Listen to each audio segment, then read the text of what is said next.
vamos a hablar la doctora Aída del Carmen San Vicente Parada. Por favor. Gracias. Bienvenida. Por favor. Gracias. Ok. La doctora nos va a brindar el tema de comentarios y propuestas en torno a la derogación del juicio de interdicción. Eh, La doctora Aída San Román es doctora en Derecho con mención honorífica de la UNAM. Es recipendaria de la Medalla Alfonso Caso 2014, Premio al Mérito Universitario. Autora de Voces Jurídicas para la Real Academia Española. Autora del libro Manual del Derecho Civil, Personas, Acto y Negocio Jurídico de Bioética y Bioderecho en Defensa de Animales y Naturaleza. Maestra fundadora de la especialidad en Derecho Sanitario de la UNAM y de la maestría en Educación Inclusiva de la Universidad de Westinghouse. Sí. Ok, pues es la segunda vez que tenemos a la doctora. Tuvimos el año pasado también con una excelente ponencia. Y bueno, pues ya es de casa, doctora. Vamos a darle a usted su número de inventario en el brazo. Y bueno, pues sea usted bienvenida, por favor. Muchas gracias.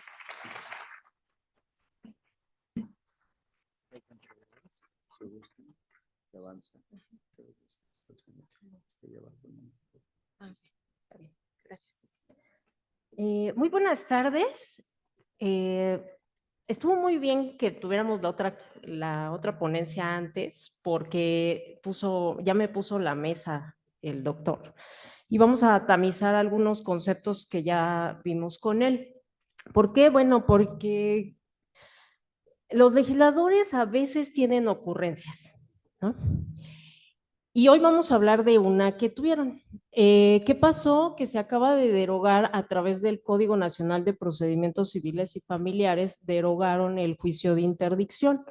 El juicio de interdicción, para algunos sí conocerán el concepto, quienes no, no hay problema. El juicio de interdicción es este juicio que llevábamos, no era un juicio como tal, era una jurisdicción voluntaria porque no había controversia y lo que hacía era delimitar la capacidad de ejercicio de una persona que no pudiera gobernarse a sí misma, es decir, que tuviera una grave discapacidad, sobre todo pues mental, que no le permitiera entender el alcance de lo que está haciendo en el mundo jurídico. A través de ese juicio de interdicción, por eso es el interdicto, quedaba sujeto a sus antecedentes en el derecho romano, entonces quedaba sujeto a un tutor y venía la figura del tutor, que la tutela es una institución auxiliar de la capacidad de ejercicio. Ahorita vemos un poquito de tutela. Entonces, eso es lo que teníamos, pero pues sí se le llamó la atención a México porque México firmó la Convención de los Derechos de las Personas con Discapacidad y en la convención pues establece que se debe de hacer todo lo posible para reconocer la capacidad de ejercicio de las personas con discapacidad, lo que hace rato comentaba el doctor, no porque tenga algún padecimiento, o sea, un paciente psiquiátrico quiere decir que ya no va a comprender y ya no va a ser fuente de decisión. Habrá cosas en las que se les tenga que asistir y otras en las que él pueda tomar la decisión. Sin embargo, el legislador no vio esta parte y no vio que la capacidad de ejercicio es graduable, que también hablaré de ello más adelante, y deroga todos los juicios de interdicción.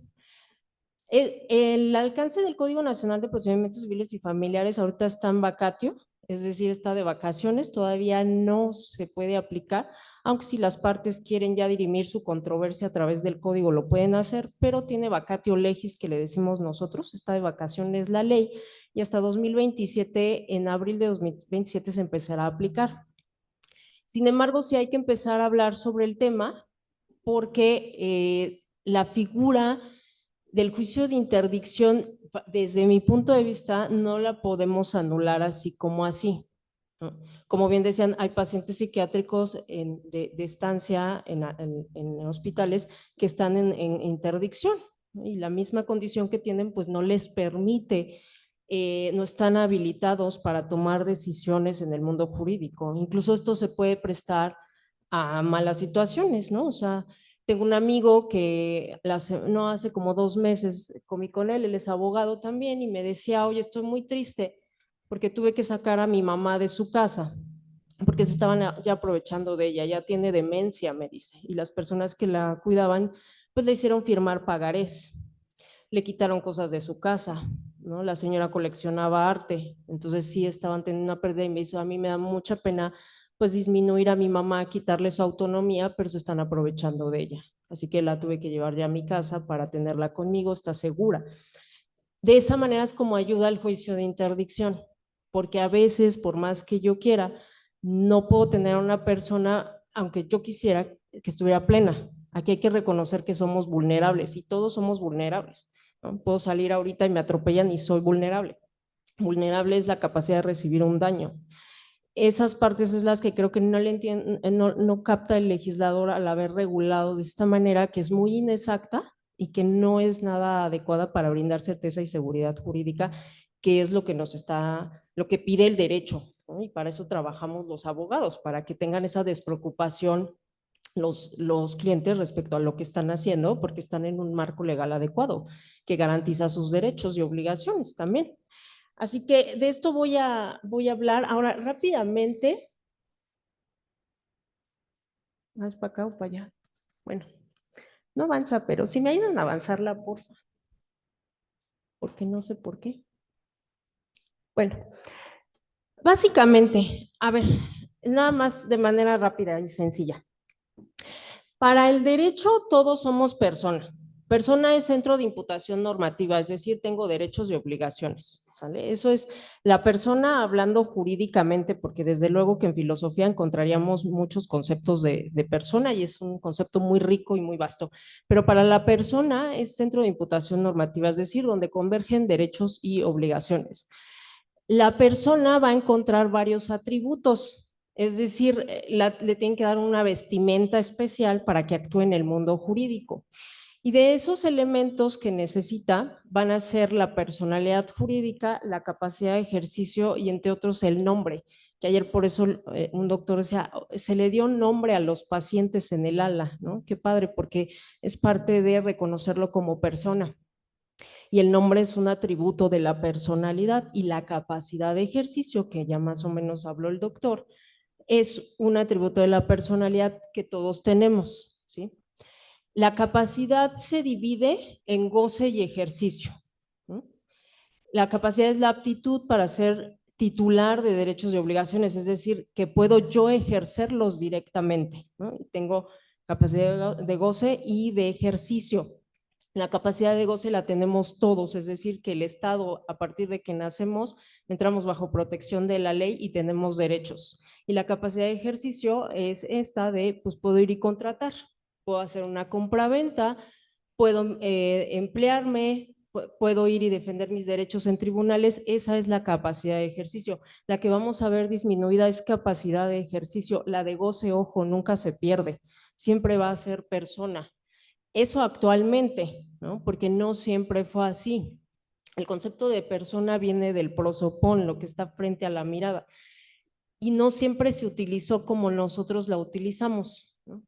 El prosopón viene de la tradición griega, que era la máscara que se ponían, que eran máscaras de barro para las representaciones de Dionisio, que era el dios de la fertilidad. Por eso lo del personaje y el carácter es de las artes escénicas y el derecho lo recrea. ¿Por qué? Porque pues todos en el mundo del derecho estamos jugando un papel. Como profesionistas, como arrendador, como arrendatario, estamos jugando un papel. Por eso se traslapa aquí. Sin embargo, lo que es en Grecia y Roma, como ustedes saben, pues estaba muy aceptada la esclavitud, no tenían empacho, y ellos sí distinguían lo que ahorita ya no sucede, ¿no? Ellos sí distinguían, decían, pues no todo mundo es persona.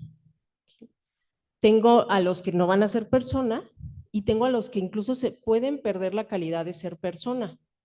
Eso se veía mucho cuando se debía dinero, ya no se podía pagar, se caía en insolvencia y se convertía en aliena juris.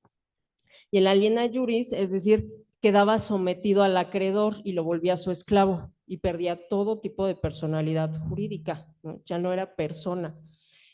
Roma y Grecia tuvieron esta tradición. De hecho, de ahí también viene la caput romana, que ese es el antecedente de la capacidad de ejercicio que ahorita vamos a ver. La caput romana solamente le tenían los paterfamilias, o sea, varones libertos y con patrimonio propio. La mujer no, por eso la mujer estaba en el domus, ¿no?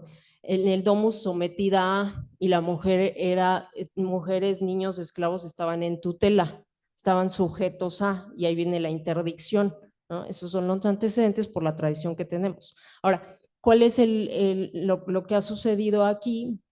Pues tenemos la tradición, la hemos seguido, pero lo que ahorita ya tenemos gracias a lo que es derechos humanos, la tradición, la evolución que tienen que tener las disciplinas y las ciencias es que ya todos son persona, pero lo que tengo que delimitar es capacidad de ejercicio, porque puedo manipular a alguien con una demencia, con Alzheimer, para que me firme pagarés, sí, para que me venda por un precio menor bienes, claro, sí lo podemos hacer. Y por eso la capacidad, como bien decía hace rato el doctor, viene como un elemento de validez del acto jurídico. Un acto jurídico es un contrato, un testamento. Y la capacidad es importante, es decir, me tengo que cerciorar si está entendiendo lo que va a firmar, porque si no es así, voy a venir entonces con un representante y el representante me va a ayudar. Hay tres tipos de representación: la representación legal, voluntaria y organicista, que es la que utiliza Walmart, por ejemplo, porque es una persona moral, ¿no? Y la voluntaria es la que damos a través del poder. El poder que luego damos en la papelería, que lo compramos para hacer trámites, bueno, ese es un poder y es una extensión de la representación. Tiene que venir representación para que me supla el que no tiene capacidad de ejercicio. Por eso en el juicio de interdicción se le nombraba un representante, que era el tutor, y el tutor iba a ayudar y acompañar a esta persona, pero hoy como lo tenemos, esa tradición ha quedado difuminada, ¿no? Entonces, veremos hacia dónde va. Ya tiene algunas propuestas de reforma el código, sí, todavía no se ha implementado, pero ya tiene propuestas de reforma, porque lo cierto es que no se pensó muy bien al momento de hacerlo, o se trajeron figuras de manera inadecuada y las metieron con calzador, y eso es lo que está sucediendo, ¿no? Acá está lo que dice el Código Nacional de Procedimientos Civiles y Familiares, artículo 19 del Código Nacional, y nos dice que se derogan todas las disposiciones que establezcan procedimientos de interdicción, cuyo efecto sea restringir la capacidad jurídica de las personas mayores de 18 años, ¿no? Incluso el código se avienta en otra de sus disposiciones que todos tienen capacidad de ejercicio a partir de los 18 años, y no necesariamente. Esto lo olvidó. Un estado vegetativo persistente, por más que tenga 18 años, no me va a tener capacidad de ejercicio, ¿no? Es que lo que a veces no entiende el legislador es que hay hechos, y hay hechos clínico-biológicos, y con eso yo no puedo lidiar. Puedo lidiar cómo reacciono frente al hecho, pero el hecho yo no lo puedo cambiar. Y el hecho es que hay padecimientos psiquiátricos que impiden toda la capacidad de ejercicio de alguien. Y contra ello, al menos hasta ahorita, no podemos hacer mucho más que dar contención y ayuda. Pero no la puedo borrar de plomazo la discapacidad mental de alguien por una disposición legal. Eso es un pensamiento mágico y bastante infantil, ¿no? Lo cierto es que no puedo yo hacer esto, pero como ven, ahí está, lo hicieron. Yo soy muy crítica de esta reforma. Fui a hablar a Ciudad Juárez sobre esto, a la Casa de la Cultura Jurídica. Voy a tener una entrevista también en los tribunales de la Ciudad de México, los tribunales familiares, porque son los que llevan este procedimiento, porque me dijeron qué vamos a hacer, ¿no? Los jueces de lo familiar están, ¿qué vamos a hacer? Así como quedó. Entonces voy a ir a dar una plática también sobre esto en el registro civil de la Ciudad de México. Fui hace un mes a darles una capacitación sobre este tema porque traen mucha confusión. Dicen, ahora se puede prestar a que cualquiera, digamos, alguien interesado se casa con un paciente psiquiátrico por bienes mancomunados, y qué va a pasar ahí, ¿no? O sea, el registro civil está pensando de esta manera y tiene razón, ¿no? De ahí que los jueces de registro civil pues me llamaran, y yo comparto con ellos esa inquietud que traen, ¿no? Eso es lo que tenemos, y no sé por qué va así, pero ya me regresé. Bueno, aquí está, ¿no? Ahora, en torno a la discapacidad, de manera muy somera, porque no es clase de ello, y tampoco los quiero cansar, porque ya van varias sesiones y se cansa desde luego nos cansamos todos, pero bueno, hay 4 modelos básicos en torno a asistencia en discapacidad. Estos modelos están contenidos en el protocolo de la Convención de los Derechos de las Personas con Discapacidad. Son una tradición muy vasta, muy larga. Desde luego tenemos una tradición más antigua porque en Grecia los etruscos no conocían lo que es modelo de beneficencia, modelo médico ni nada de esto. Si algún bebé nacía con discapacidad y la veían, lo aventaban al acantilado, ¿no? Esta era la realidad. La discapacidad siempre ha provocado estigmas desafortunadamente. Luego viene el modelo de beneficencia, que es aquel en el que decimos, bueno, nosotros como sociedad tenemos que ayudar, pero ahora sí que porque somos buena onda como sociedad, tenemos que ayudar a quien está disminuido. Ese modelo va a ser reemplazado por el modelo médico, que es el que se ha instalado, pero que ahora se le quiere echar para atrás, y yo no estoy de acuerdo. El modelo médico fue promovido por Ludwig Goodman, era un médico exiliado judío, de origen judío en Estados Unidos, y en posguerra le dan la sala de los soldados que habían ido a luchar y que quedaron gravemente discapacitados. Y lo único que hacían con ellos es que los tenían en la cama y ya, ¿no? Él fue el que descubrió que había que rotarlos para que no se les hicieran llagas por la circulación.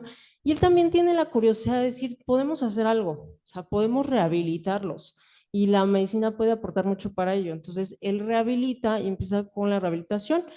Y él va a ser antecesor, ahorita que están los Paralímpicos, bueno, con él se inaugura porque empezaron a hacer juegos de sillas de ruedas entre hospitales con estas personas con discapacidad. Y desde luego, pues la supo canalizar por la rehabilitación que él supo implementar.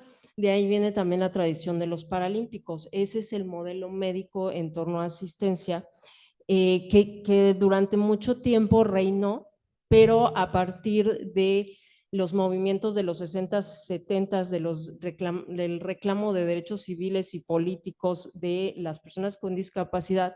Por ahí anda una foto muy célebre de una chica que está en silla de ruedas en la entrada del metro de Nueva York, ¿no? Indicando con la foto de que, pues, cómo podía ingresar ella, si no había rampas, si no había un elevador. Entonces, con esto están denunciando y por eso es el modelo social y ese es el modelo que adopta la convención de la que les hablo. Lo que estaban denunciando es que el problema de la discapacidad no es un problema médico al 100%, es un problema también social. Y sí, efectivamente, yo con esta parte estoy de acuerdo.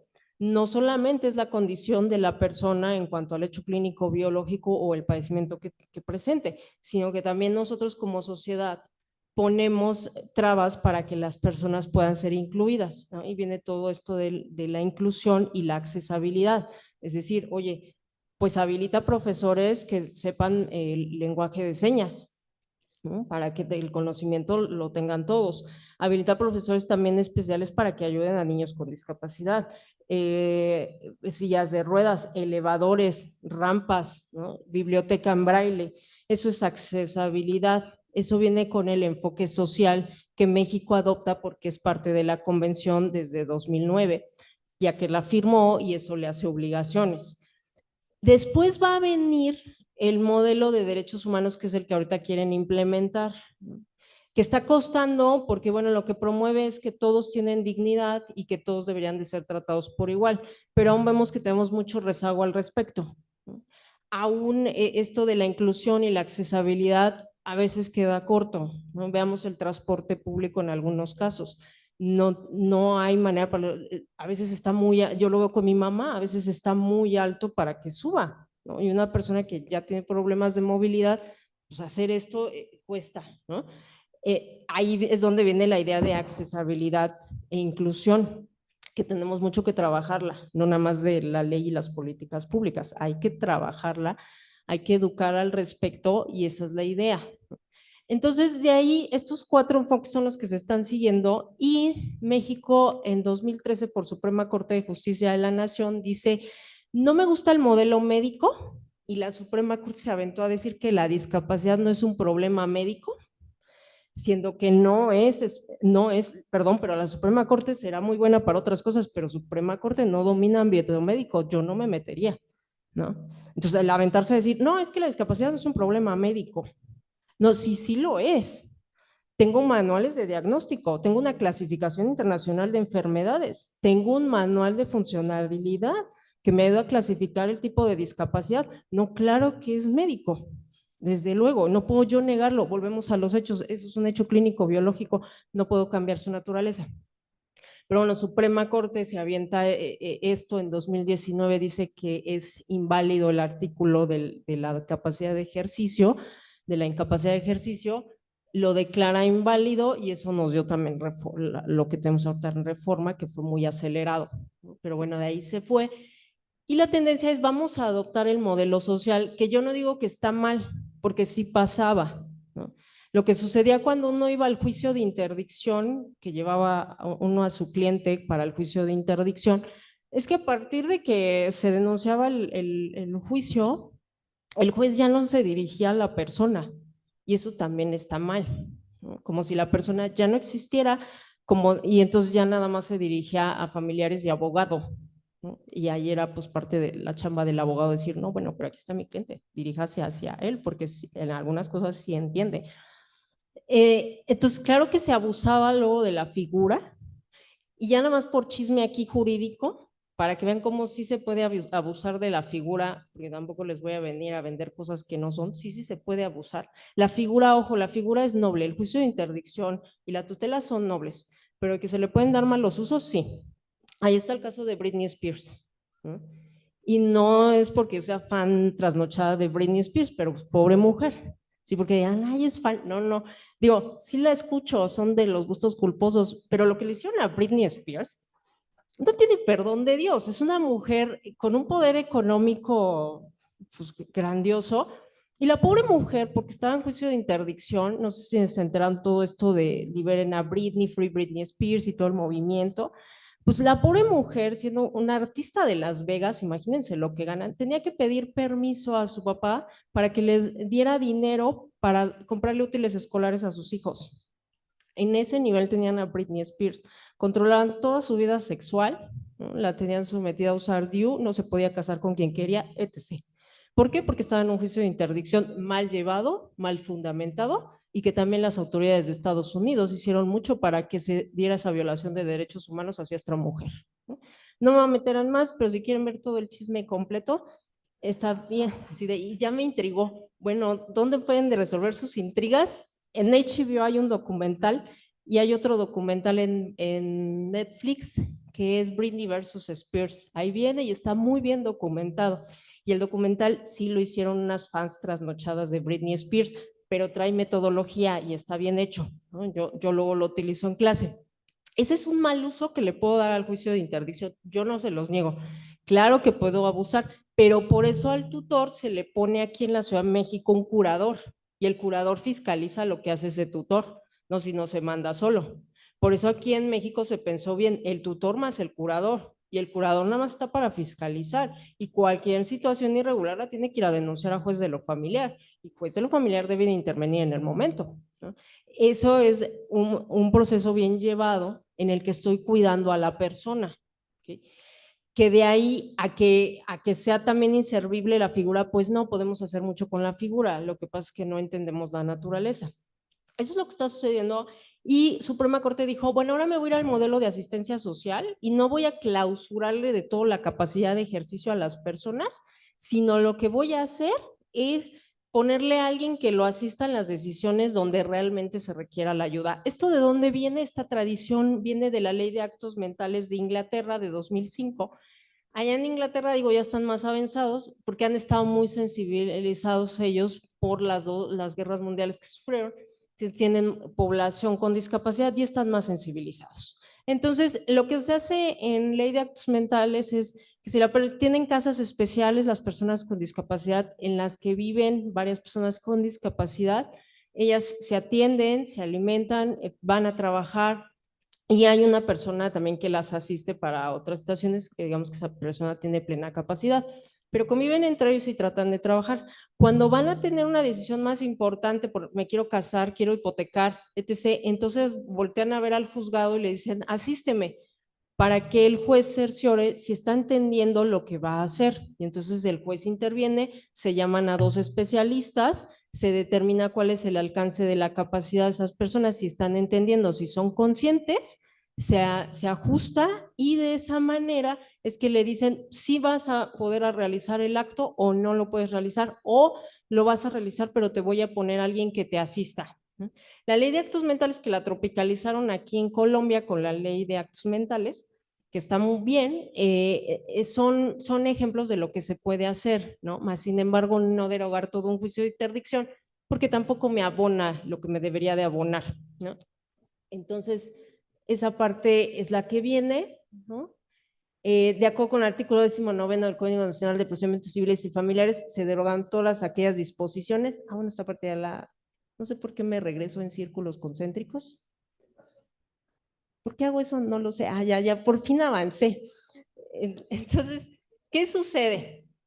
Pues quedamos así, y lo que Suprema Corte ya había dicho y lo que cómo quedó el código ahorita, dice el código que ahora se van a dar apoyos extraordinarios, es decir, ya no me voy a ir a todo un juicio de interdicción y solamente cuando sea necesario le voy a dar apoyos extraordinarios. Que algo tan complejo como apoyos extraordinarios, ¿cuándo se requieren? ¿Por qué se requieren? ¿En qué medida se van a dar? ¿Cuál es el alcance, la temporalidad? Lo resumió en dos artículos que están muy escuetos, ¿no? Los derechos que hay que trabajar, yo no digo que están mal, la Suprema Corte ya lo había trabajado como medidas de salvaguarda, porque así vienen en la Convención de los Derechos de las Personas con Discapacidad, como medidas de salvaguarda o salvaguardias. Eso es lo que se había trabajado en algunos casos y ahora es lo que quiere el código, ¿no? Entonces, se agrega ahora, ya no se le llama juicio de interdicción, le pusieron designación de apoyos extraordinarios, artículo 445, todas las personas mayores de edad tienen capacidad jurídica plena, el Código Civil respectivo regulará las modalidades en las que las personas puedan recibir apoyo para el ejercicio de su capacidad jurídica y que son formas de apoyo que se prestan a las personas para facilitar el ejercicio de sus derechos, ¿no? Ahí están las formas de apoyo.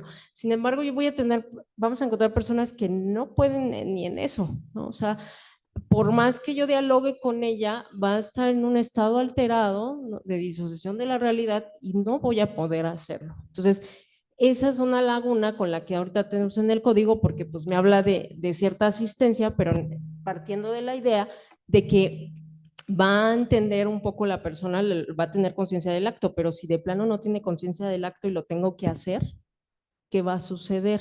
Ahí la figura del representante es una buena idea, pero con eso voy a cerrar. Entonces, la autoridad jurisdiccional, es decir, vamos a ir como lo que dice ley de actos mentales, ¿no? Ahí está como lo calcaron aquí. Dice, vamos a ir con el juez y él nos va a determinar qué apoyos necesita la persona, ¿sí? Para a quienes no se pueda conocer su voluntad por ningún medio y no hayan designado apoyos previstos ni designación anticipada, ¿no? Volvemos a voluntades anticipadas y etc., que ahorita voy a dar también algunas ideas de ahí de voluntad anticipada. Es que mi tesis de maestría, que fue premiada de la UNAM, pues es de voluntad anticipada, entonces les puedo dar algunas sugerencias al respecto. Y bueno, en ningún caso se tramitará ante fedatario público, o sea, notario público, corredor público, asuntos no contenciosos en los que esté involucrada la designación extraordinaria de un apoyo, es decir, que se va a ir por la vía jurisdiccional, sí o sí, juez de lo familiar tiene que intervenir para determinar estos apoyos, no lo puedo hacer a través de un notario público, pues porque también se puede prestar a malas interpretaciones. Eso es lo que tenemos.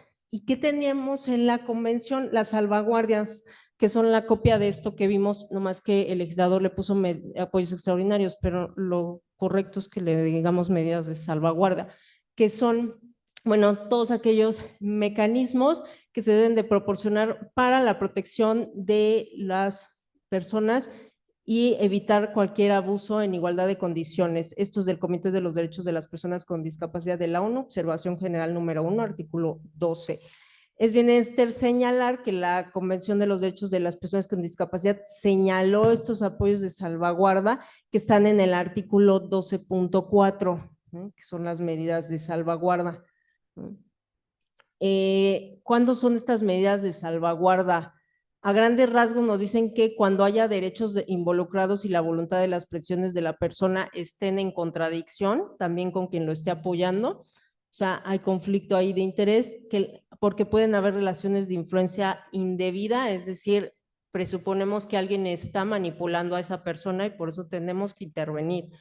O las que confieren a conflictos de interés, pues a lo mejor quien tiene que apoyar la decisión es un familiar que tiene un vínculo muy estrecho y va a tener ahí conflictos de interés, entonces para distanciarnos de ello habría que llamar a alguien más.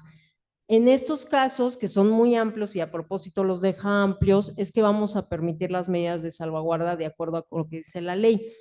Esto no es mío, esto lo estoy sacando de acá, de todas maneras la bibliografía ahí la tienen, hay un artículo de la Suprema Corte de Justicia que habla sobre esto, ¿no?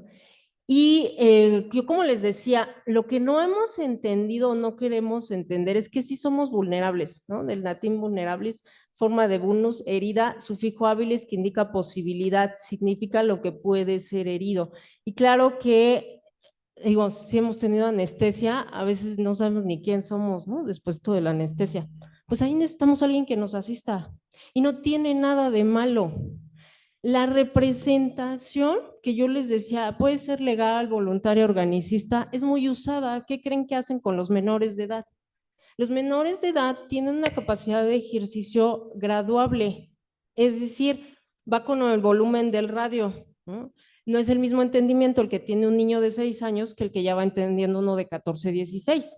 Por eso la ley de voluntad anticipada aquí en la Ciudad de México permite que quien pueda otorgar testamento pueda otorgar voluntad anticipada. Y aquí pueden otorgar voluntad anticipada y testamento a los 16 años, porque el legislador entiende que es graduable la capacidad de ejercicio y que un niño, eso viene también en la Convención de los Derechos del Niño, artículo 12, el principio de autonomía progresiva. A veces por eso la escucha en el juicio, ¿no? Que luego no sé si han oído, la escucha en el juicio para dirimir con quién se va a quedar el niño. Y es obligación del juez escucharlo al niño, porque hay un principio de autonomía progresiva que tenemos que cuidar, porque la capacidad es graduable.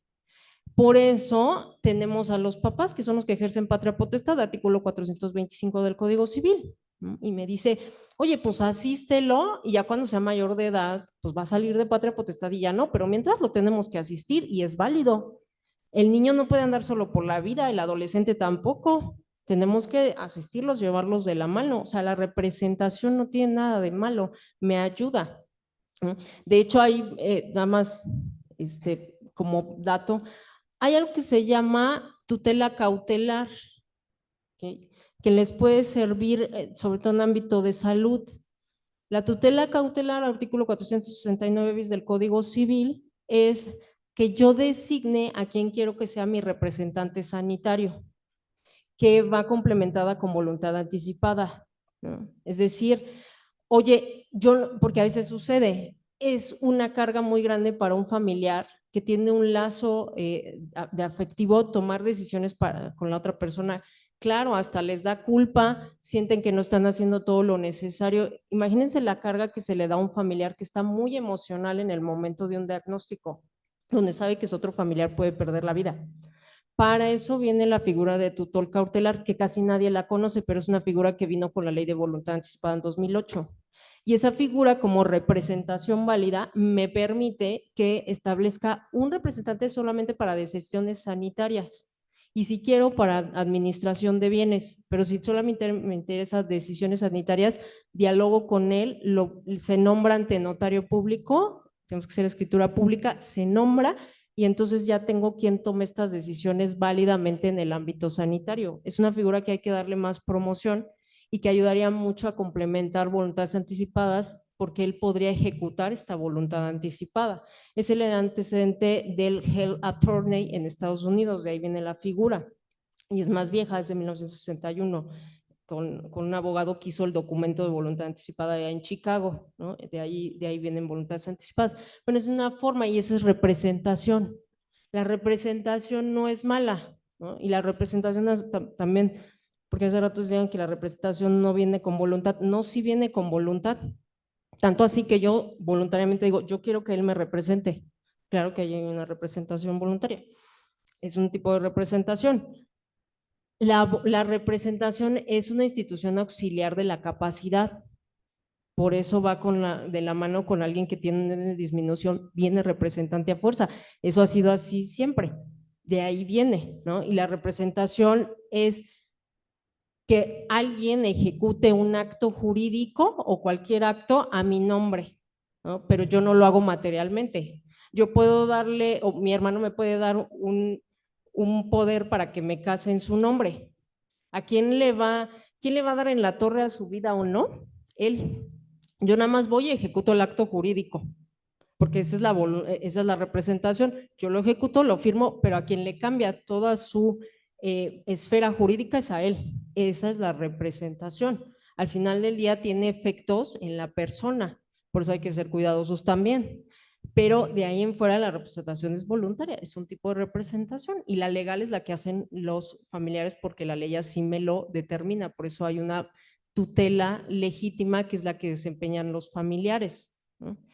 Bueno, eso es lo que hay en torno a, si me da tiempo, ahorita voy con eso, pero eso es lo que hay en torno. ¿Qué vamos a hacer? Pues no sé. La verdad es que ahorita que viene el juicio de interdicción, que dicen, ya lo quité, no sé qué va a suceder con juicios de interdicción. A mí cuando fui a Ciudad Juárez, en Chihuahua, me decía un señor que es papá de una niña con autismo, que es un autismo severo, la niña necesita bastante asistencia y que recibe una ayuda del Estado. Y a mí me dijo, me tuve que amparar, abogada, porque cuando entró el código dijeron, la niña ya no necesita asistencia porque técnicamente, porque dice el código, ya tiene capacidad plena de ejercicio, no tiene discapacidad y entonces ya no necesita el apoyo. Así, con esa interpretación literal. Ese es el problema de cuando yo regulo mal, ¿sale? Porque tengo que ser cuidadoso para regular, es una responsabilidad. Y así la interpretación también del servidor público. Y entonces le querían quitar las ayudas y me dice el señor, no puedo, porque de verdad el medicamento es muy caro y lo que me dan sí me ayuda a comprarle el medicamento a la niña y que la niña esté bien, ¿no? Esos son los extremos en lo que me puede venir esto, ¿no? O que pueda manipular a alguien para que se case por bienes mancomunados. Y sé que tiene algún padecimiento y me puedo aprovechar. Digo, a mí me enseñaron en derecho, piensa mal y acertarás. Y los abogados somos muy mal pensados. ¿Por qué? Porque tengo que prevenir todo lo que le puede pasar a mi cliente cuando va a firmar un contrato. Ni modo, yo así tengo que pensar y a veces somos medio paranoicos los abogados. Pero es que es nuestra chamba, ¿no? Para que no se metan en problemas. O sea, ¿qué sentido tiene que tenga una legislación y un abogado si al final me voy a meter en problemas? ¿No? O sea, el abogado está para prevenir. Entonces, ¿tengo que mal pensar? Sí. Y esta derogación se puede prestar a muchos ámbitos que pueden manipular, que entonces sí podríamos caer en excesos y que a lo mejor ya no tengamos el caso de Britney Spears, pero podemos tener otros casos peores, ¿no? O similares. Entonces, hay que evitarlo, hay que hacer conciencia. Yo creo que viene reforma de esto después, no creo que se quede así, pero vamos a ver ya una vez la implementación. De hecho, ya empezó a tener sus primeras reformas el Código Nacional y no ha entrado, pero hace un mes lo reformaron. O sea, ya está teniendo reformas porque se le hizo muy rápido y no entendieron el alcance de muchas situaciones que estaban regulando y que quedaron mal reguladas. Y esta es una de ellas. Y ya para cerrar, solamente les puedo decir, bueno, quien tenga un paciente psiquiátrico y dice, oye, la tutela y esto, pues sí, todavía puede subsistir el juicio de tutela, sí, desde luego, vamos a tener tutela testamentaria. En el testamento, si ustedes tienen algún familiar que cuidan y que les tocó a ustedes cuidarlo y pueden decir, bueno, a lo mejor fallezca y no sé con quién lo dejaría, la tutela testamentaria es una opción.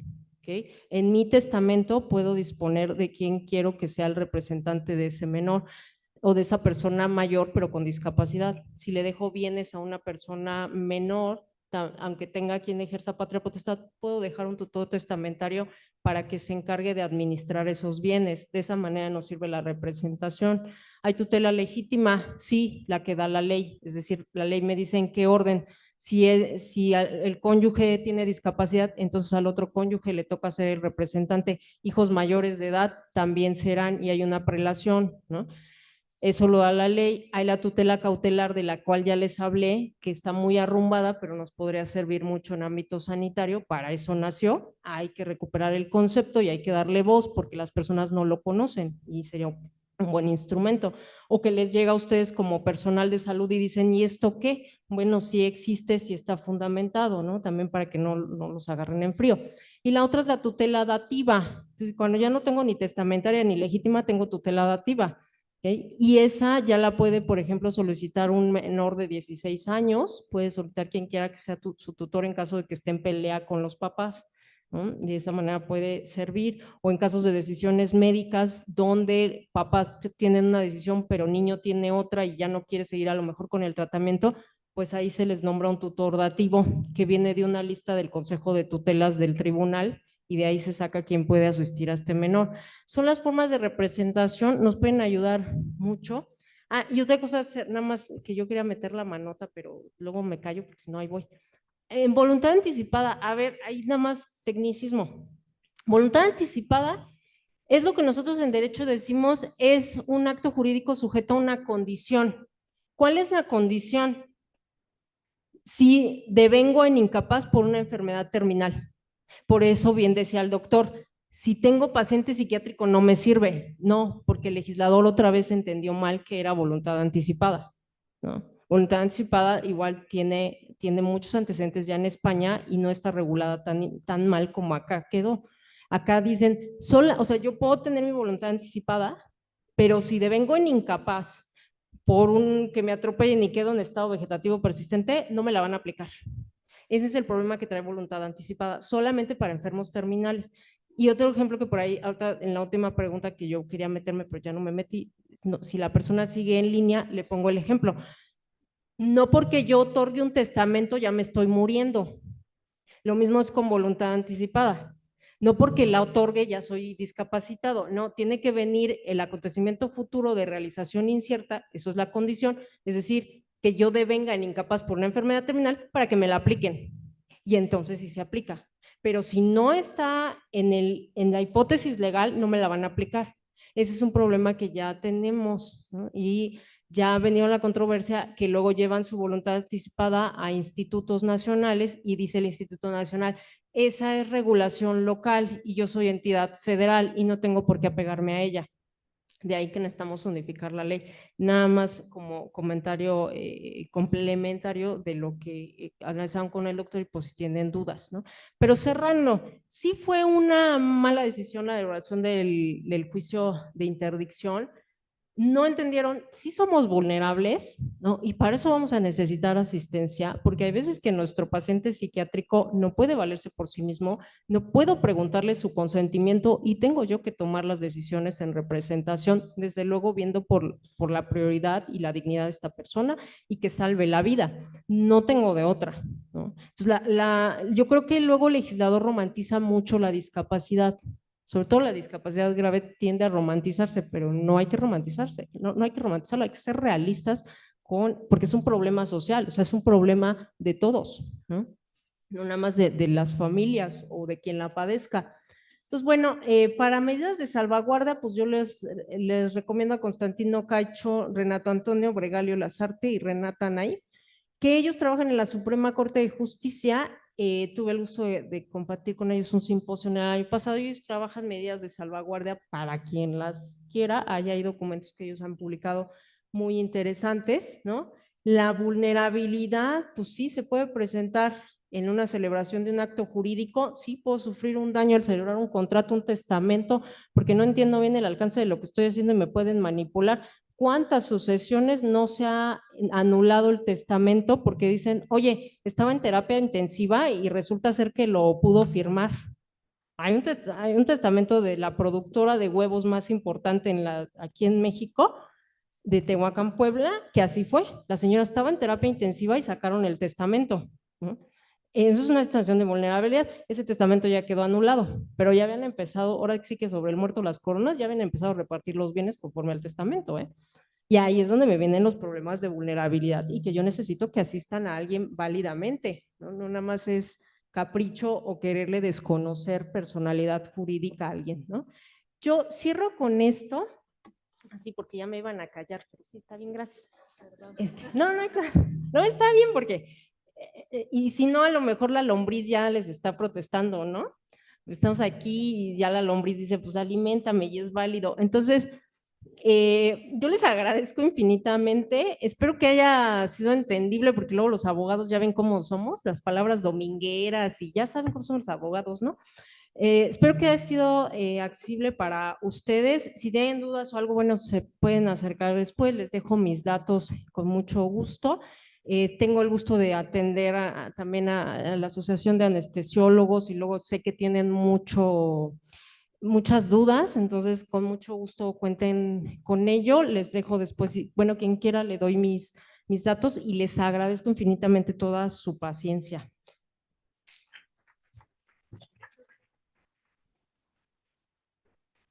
Muy bien. Doctora, tenemos una pregunta en línea. La psicóloga Leticia Gutiérrez Ortega pregunta, ¿la figura del curador de dónde surge? Y una segunda pregunta, ¿también la elige el cliente o la asigna a algún tribunal? Gracias. El curador viene desde Roma, es la figura, y siempre se acompaña en la tutela. Entonces, cuando se legisló por primera vez tutela en 1928 en el Código Civil, desde ahí viene la implementación de tutela. Y ahí quien elige es el juez, ¿no? Porque tiene que escoger a alguien neutro. Entonces, elige el juez de una lista de personas que se dedican a ello y tiene que rendir cuentas. De hecho, también el tutor, no se los dije, pero tiene que rendir cuentas, ¿no? Aparte de si el curador denuncia cualquier cosa, tutor está obligado a rendir cuentas cada año, cada 2 años y dar cuenta de la administración de la persona y de los, bueno, de la guarda de la persona y de la administración de los bienes. Gracias por la pregunta. Muy bien, ¿alguna otra pregunta? ¿No? Bueno, acá hay una pregunta, por favor. Una pregunta. Muy bien. Doctora, son dos. En este caso, la pregunta es, la desaparición de los juicios de interdicción, ahora serán los apoyos extraordinarios para la realización ante un juez y tener la protección de la tutela, eso es por un lado. Y no tan solo la situación de los abusos, sino también las agresiones hacia otra persona, en este caso, cuando, por ejemplo, un niño con autismo le da un ataque de ansiedad y puede agredir a otra persona. Sí, o sea, ahora ahora ya no vamos a someter a juicio de interdicción, de acuerdo a cómo quedó la ley. Lo que vamos a hacer es pedir apoyos extraordinarios. Vamos con juez de lo familiar, solicitamos a través de una jurisdicción voluntaria porque no hay controversia y le vamos a decir qué acto jurídico quiere realizar y cómo pretendemos que reciba la asistencia a la persona. Así viene ahora con el esquema. Ahora, si la otra es, y por eso digo, espérame, no podemos regular tan fácil. Sí, porque a veces no solamente corre riesgo la persona, sino también quien tenga a su alrededor porque le puede causar daño. Sobre eso, lo cierto es que no tenemos regulación, ¿no? O sea, no hay como tal la regulación. Ahí estaban diciendo de un niño que agredía en escuela. Ahí lo que a mí se me ocurrió como abogada, porque tenemos laguna, ¿no? Es dar vista a Ministerio Público como representante para que intervenga y él pida también asistencia de juez de lo familiar y se soliciten medidas ahí restrictivas de seguridad, tanto para la persona con discapacidad como para quienes nos rodean. Así, digo, improvisándole o interpretando la laguna que hay, le podemos hacer de esta manera, porque hay ahí un interés superior del menor y apoyándonos en ello en el artículo 4 constitucional, puedo decir, es que tanto el menor como quienes lo rodean, que también son menores, pueden correr este riesgo y por eso pido la intervención para algún internamiento o tratamiento que se deba dar. Sí, gracias, qué buena pregunta, gracias. Gracias, doctor. ¿Alguna última pregunta? Acá arriba hay una, por favor. Última pregunta. Para irnos a comer.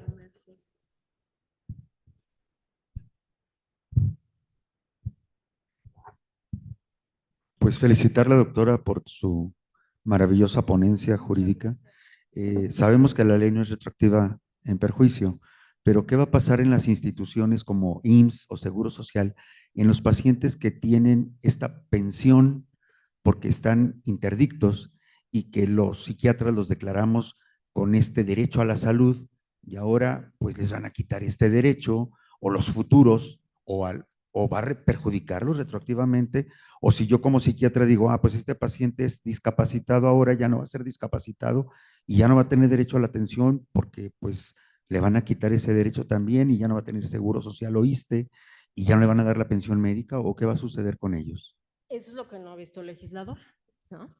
Sí, porque me dejas, si tú me derogas el juicio de interdicción, entonces técnicamente esas personas ya no tienen ningún problema, porque el código aparte se avienta y dice, todos, así se avienta el Código Nacional, dice, todos los mayores de 18, mayores de 18 años de edad tienen capacidad plena de ejercicio. Ándale, ya le dio capacidad plena de ejercicio, Ese es un problema y estamos todos vulnerando Declaración de Caracas, principios de Brasilia, por el tratamiento al que tienen derecho y al asilo al que tienen derecho estas personas.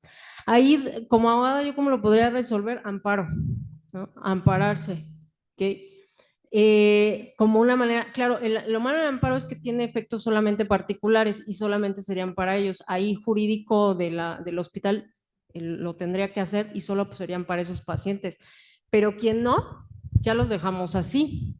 Entonces, ese es el problema que no han visto y les digo, yo tengo la amistad de varios magistrados de familiares de aquí de la Ciudad de México y les propuse una conferencia de este tipo para que reflexionemos entre todos este tipo de situaciones. Ojalá que de ahí se pueda intervenir para hacerle un ajuste a la ley, porque sí técnicamente ya quedaron en el limbo esos pacientes y ese es un gran problema, no es así, ¿no? O sea, de manera supletoria, pues con el amparo, pero sí muy pertinente lo que señala, gracias. Bien, agradezco mucho la presentación. Tengo una pregunta, pero se la voy a hacer personal, mejor para no entretenerlos. Bueno, está bien, se la hacemos en público. Vean, la petición. Tengo un caso privado, donde es una paciente de 28 años de edad, diagnóstico síndrome de Asperger, retraso mental moderado y trastorno límite de personalidad. La muchachita agredió en una situación de crisis de agresividad al tío y le clavó un cuchillo en el abdomen, casi lo mata. Actualmente, en momentos de crisis, vive con ellos, agarra y le destruye todas sus cosas. En especial se va sobre la insulina que él tiene y le destruye todos los frascos de insulina que tiene en su casa. En este caso, si hay esta situación y vuelve a agredir a alguien y mata al tío, ¿qué va a pasar con ellos? Así como, digo, es que ahí vienen dos cosas, ¿no? La ley en cuanto a menores infractores y la inimputabilidad, que ahora sí, pero a pesar de ser mayor de edad, y viene el problema con lo que dice civil y penal, pero en materia penal es inimputable, aunque viene la laguna, ya quisieron, pero técnicamente es inimputable, entonces no puede, no se le juzga como que comete un delito. Lo que sí es que hay que poner medidas restrictivas, ¿no? Ahí sí, a lo mejor algún internamiento, porque no la puedo tener en familia porque puede causar un daño mayor y también se puede dañar a sí misma. Pero ahí, vuelvo a decir, vamos a tener el problema porque Código Civil me dice que ya no hay discapacidad y Código Penal me dice, no, sí, es un eximente del delito la inimputabilidad, ¿no? Es decir, que no entiende el delito que está cometiendo por lo que pasa, su condición que ella tiene. Si efectivamente a lo mejor no comprende esto, pero sí está causando el daño y tengo que hacer algo al respecto. No puedo dejar ahí porque pues viene también, se compromete de hecho a la vida y de la integridad física y psíquica de la otra persona. ¿De qué manera? Pues internando, pero esas son las lagunas que vamos a tener por las ocurrencias del legislador. Gracias. Gracias a usted y como siempre, pues nos